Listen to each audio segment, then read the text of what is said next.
Peygamberimiz aleyhissalatu vesselam aytıptır. 10-15 daqiqa näme arada birine bir qowzat aytjak bolýan, ya birine hey şile diýen işin qowzat däl hasen diýip nähyetjek bolýan, gaýtarjak bolýan. Şiirunyň içinde aytmak we aytmasızlyk nähilli. Umumen Peygamberimiz aleyhissalatu vesselam aytıptır. La tazalu la ilaha illallah tanfa'u men qalaha ve teruddu anhumul azaba wen niqmah ma lam yastaqiffu bihaqqiha. Şu musulmanlar la ilahe illallah beyik Allah'dan başka ma'bud ve mehbub hakiki bolmaz deyip aydiyalar. Şu musulmanların üstünden afet savup durur deyiptir. Şu la ilahe illallah kelimenin bereketi. Yöne şun hakkını yengil tutsalar la ilahe illallah'ın hakkını. La ilahe illallah'ın hakkını yerine getirmeseler onun üstlerine azap iner deyiptir. Ya Resulallah la ilahe illallah'ın hakkını amulya deyiptirler. La ilahe illallah hakkını amolya deyiptirler. Onun Peygamberimiz aytıptır. Yazharul amel bi maasillahi azza ve celle fela yunkar ve la yughayyar kaza fi tergib.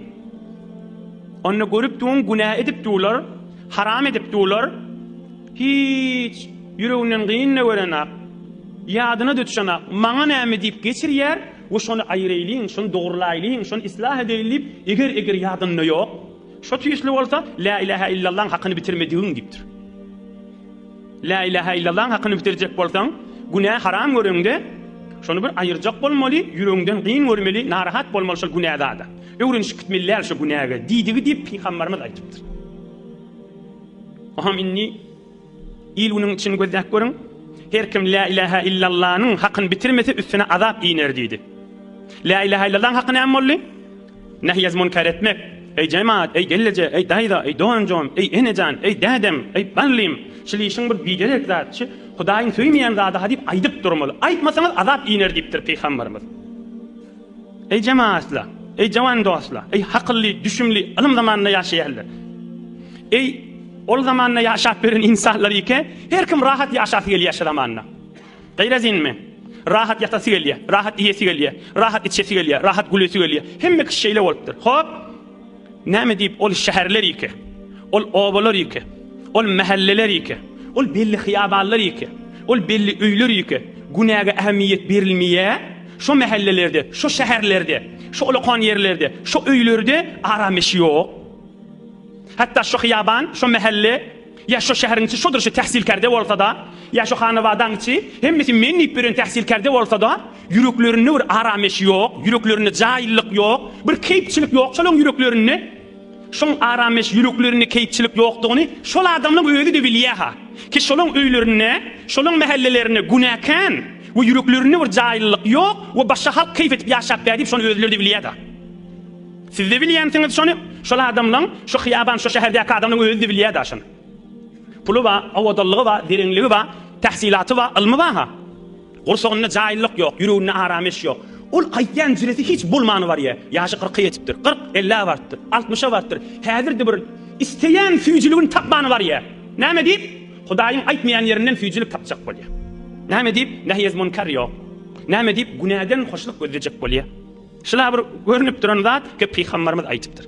Emma o bir näçe öýle wada, ay oglum, jan gyýdym, aýal, adamym, Kur'an okuýar, Hudaýyň diýenden çykmawar.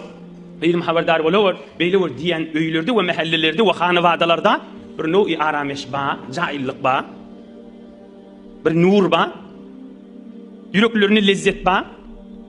Goý gurrun kamil bolsun. Şon bu zaman bir tarafyny ýolu gatip goýmaly zaman bolmandyr. Derrä millet sual jogap etdiýär. Aham bir sual gelýär. Onda näme bir tor öýle namazyna gaýym, Kur'an okuýar. Onda da yüregim howsala diýip aýlanyp bäli, ola näme onda? Onda da şolaň öýlerine ba. On jogaby, dogry jogap. Kan merkan için notis. Arlaşdyrıp aýdar ýal gurrunlar der bular. Güýme aýdar ýal gurrunlardan ola kon bemereke.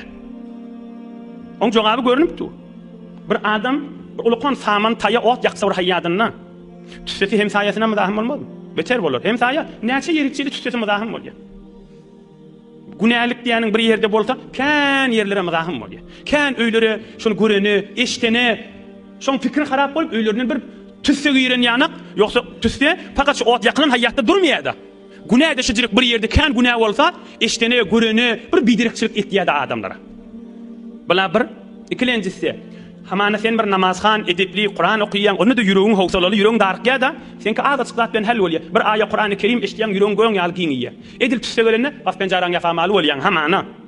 Emma o ot ýakan adam mahaýadynyň içinde. Gaf penjaran ýapanyň da peýdasy ýok, ýapmanyň peýdasy ýok. Tüse öýüniň içinde. Ol günah etýän adamyň öz misaly. Ol beýin rahaty oň öýünden, oň mahallesinden, oň haýadyndan, oň şäherinden arameş gelmeýär beýin rahaty. Özüň göçüp gidamasaň başga ýaňa göçüp gidip bir güne namasaň, o taýda beýin rahaty arameş tapylmaýar. Ine nehi münker edip dursaňa, öýüňde bereketli bolar, ýaşaýyşyň da bereketli bolar, zindigiň de süýji bolar. Inni bir iki sorag bar, şondan bir sorag bar, onu aýdyp inşallah kyssaň ýygyny aýtjak. Ahunjan şu milletiň içinde näjire nehi münker etmeli? Bimaristanda duň, sen de meridiňmi? Ýoldaşyň da meridi bar. Ya bir denana, imanly denana, ikisiniň de meridi bar. Görýä o meri saklap duran iman, edep, peştapny, ya parastaryň öýde hatda. İhlas edip musulmançylyk bizatdyr bilmeýär hamana. Aýdasaň, aýdyp boljak däl aslan. Aýa aýtmak wezifemi? Ya öz aralaryna. Ya meselem bazaryň içinde müşteri gelýär, satyn aljak adam gelýär, ya bazarda görýän, ya bir mektepde ya bir ýerde salon intizarda gözleşip duň, kan adam oti bir denany görýär, belli şoň gelip berşinden imandan daşdygy. Näjir aýtyp bolajak şu zamanyň içinde? Ol kan farag daşy. Ya meselen musafiratda, ya baham baryan maşynyň içinde, ya otobusyň içinde, ulaqan maşyn, kiçik maşynda, ya bir her hal guda garyndaşlygyň içinde, çaýyň maşynda mihman gelipdir. Sen hiç din diýanet bilen işi ýok, şoňa da gatnaşjak bolup nähille aýtmalyşlar. Bu zamanda aýdyp boljak diýil ki, Peygamberimiz görevli näme jogap aýdypdyr. Rasulullah aleyhissalatu vesselam kamil diniň içinde açylmadyk zat ýok. Rasulullah aleyhissalatu vesselam aýdypdyr: "Bal tamiru bil ma'ruf wa tanahaw anil munkar." حتى إذا رأيت شحا مطاعا وهوى متبعا والدنيا مؤثرة وإعجاب كل ذي رأي برأيه فعليك نفسك. رواه ابن حبان في صحيحه. Peygamberimiz jogabını aýdypdyr. Ey musulmanlar diýipdir. Bir adamlary bir jamaýaň içinde goýuş aýtdan durun, haramdan gaýtardan durun diýipdir. Emma ýanqyanyp bir adam görseň, dört alamat aýdaýyndypdir Peygamberimiz. Hey, öre bahyl bolsa diýipdir. Bahilçılığından sen kefin kulak aşacak değil olsa aýdyp berme diýipdir. Sahih hadis Peygamberin. Yüreğde ayarlayacak, sen kefin tutmanı yüreğe etjek değil. Sen de bilýän şonu. Milinden şoň üstünne, imanyň şonay diýişli adama aýtsaň, bahilçılığından sen kefin kulak aşacak değil.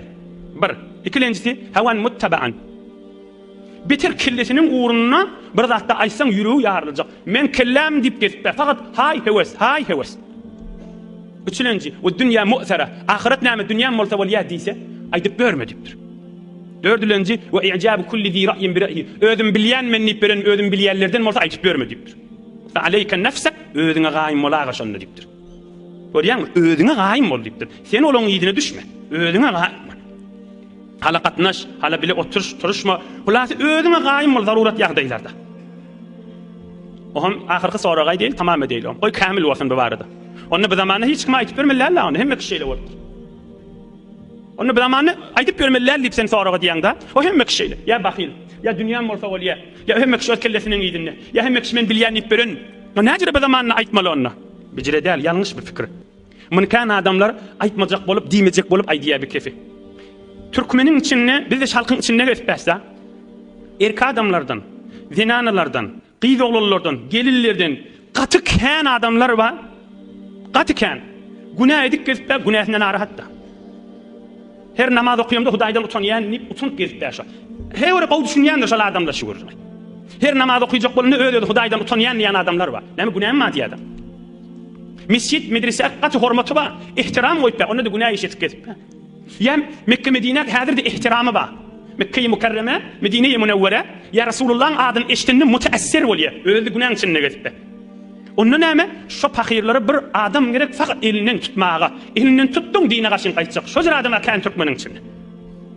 Ýöne daşyndan gözlände hemmekiş men bilýän ýanyk, hemmekiş bahil ýanyk, hemmekiş kefe ulaşmajak ýanyk, hemmekiş bidar ýanla, o jere däl la şo.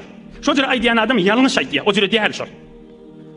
Şo jere bolýan bolsa, şemerke sırşman oturmazdy ştada. Özüm bilýän çykyp giderdi. Ýa özüm bilýän ahym diýer giderdi. O jere däl şo. Türkmen ýylyň içinde gaty kan, pahir günah etip gelip ýoldaşyny allantyr, buýdaşyny allantyr.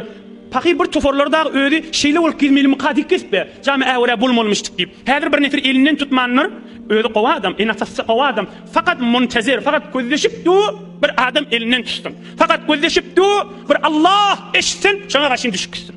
Fakat tapylmany, şoň elinden tutmakda sen näşe? Şol adam fakir gözleşipdi.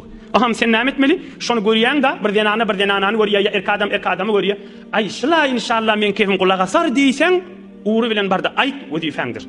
Yoga men golundan mat boljak däl, her ýollan barsaň diýsen aýtyp berme, günäkär bolmaýanda. Aýtmaňda ýoluna gaýym bol, namaz okuýy diýip bilmeýäňdäm, geldi işi tak geldi, sigatyň içinde geldi. Ejjime ýeje bir klas wadi, bir mubarek jelese wadi. Ona gelse öz namazyny dogurlar. Ya bir ulamalyň meclisine, ya Qur'an-ı Kerim'e gatny diýip. Yüreğin howluk ýa-mı diýip, Allah'ny zikir etdi. Öýdi bir çetinden barsa, diniň süýjüligi çekip alar onu.